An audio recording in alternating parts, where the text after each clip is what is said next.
पक्षीपुर जंगल में रॉकी नाम का एक तोता रहता था। वो बहुत ही आलसी और मस्तीखोर था। उसकी जिंदगी जीने का तरीका बाकी पक्षियों से बहुत अलग था।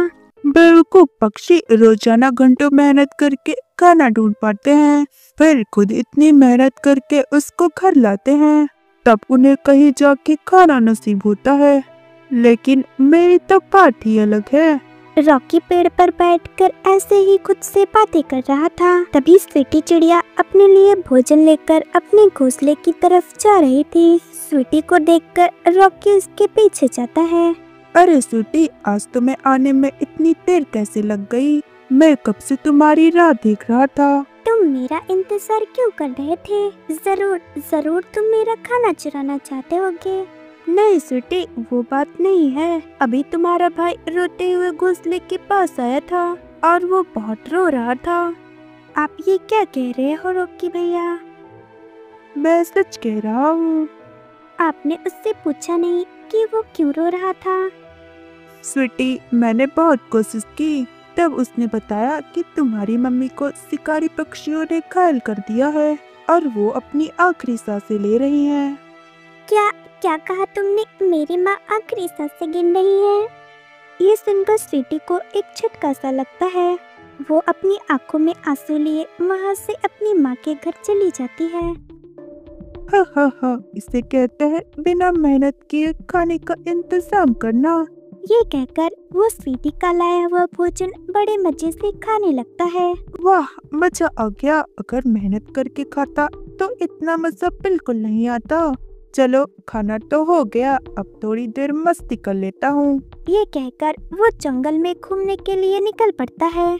इसी तरह वो अपनी चालबाजी से जंगल के सभी पक्षियों से भोजन लेकर खा जाता था। इसी जंगल में एक मेहनती चींटी भी रहती थी और इस समय रॉकी मजे करते हुए उसी चींटी को देख रहा था। ओह, कितना भारी है! इसको यहाँ तक लाते हुए मेरी तो हालत ही खराब हो गई। क्यों ना इस भोजन को थोड़ा खा लेती हूँ, फिर इसका वजन कम हो जाएगा। ये सोचकर चींटी ने थोड़ा सा भोजन खा लिया। फिर उसके बचे हुए भोजन को लेकर वो अपने घर की ओर निकल पड़ती है।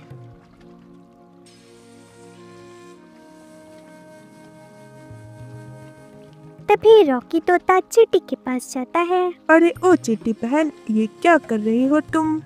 तुमने अपना पेट तो भर ही लिया है, अब तुम इस बचे हुए भोजन को कहाँ ले जा रही हो? रॉकी भैया, मैं रोजाना आधा खाना खाती हूँ और आधा बचाकर अपने घर में रखती हूँ। ये क्या बेवकूफ़ी है? भला आधा बचा के रखने से क्या ही फायदा होता है? इसको उठा के घर तक लाने में तुम्हें परेशानी नहीं होती? होती है, लेकिन अपने कल के लिए हमें थोड़ी परेशानी तो उठानी ही पड़ेगी। अगर आगे चलकर कोई ऐसी परेशानी आन पड़े कि मैं खाना ढूंढने भी न जा सकूं, तो फिर मैं क्या खाऊंगी? बेकार की सोच है तुम्हारी। अपना तो एक ही वसूल है, बचे से खाओ और बाकी बचा हुआ फेंक दो। ये कहकर वो वहाँ से चला जाता है। इसी तरह कई महीने गुजर गए और बरसात का मौसम आ गया और ऐसा तूफान आया जिससे बड़े बड़े पेड़ बर्बाद हो गए। केवल जो पेड़ मोटे और मजबूत थे वो ही जिंदा रह पाए। और इसी बीच रॉकी का भी घोंसला टूटकर गिर जाता है। ये क्या हो गया? मैंने तो इस बारे में सोचा ही नहीं था। अब इतनी तेज बारिश में मैं तो उड़ भी नहीं सकता। मुझे किसी से मदद ही लेनी पड़ेगी। ये सोचकर वो स्वीटी से मदद लेने जाता है, जो अपने भाई के मजबूत लकड़ियों के घर में रुकी हुई थी। स्वीटी बहन, बाहर आओ। उसकी आवाज सुनकर स्वीटी घर से बाहर आ जाती है। स्वीटी, मुझे भी अपने घर के अंदर ले लो। मेरा घोंसला टूट गया है और मेरी तबीयत भी ठीक नहीं है। ओह, तुम्हारे कौन से एहसान के बदले मैं तुम्हारी मदद करूं, बताओ? स्वीटी, मैं मुसीबत में हूँ। तुमने उस दिन मेरी मम्मी के बीमार होने की झूठी खबर सुनाकर मुझे कितना परेशान किया था ना। मैं भूखे पेट वहाँ से चली गई।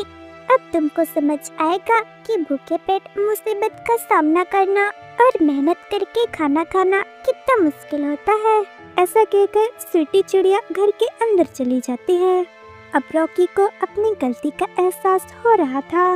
न ही मेरे कर्म अच्छे थे और न ही मेरा स्वभाव, तभी कोई मेरी मदद करना नहीं चाहता। रॉकी ने आज सबक सीख लिया था कि हमें मेहनत करनी चाहिए और दूसरों की मदद करते रहना चाहिए, तभी हम बुरे वक्त में अकेले और कमजोर नहीं होते। ऐसी ही स्टोरी देखने के लिए हमारे चैनल को लाइक और सब्सक्राइब करें और हमारी छोटी सी फैमिली का हिस्सा बने। मिलते हैं एक नई स्टोरी के साथ।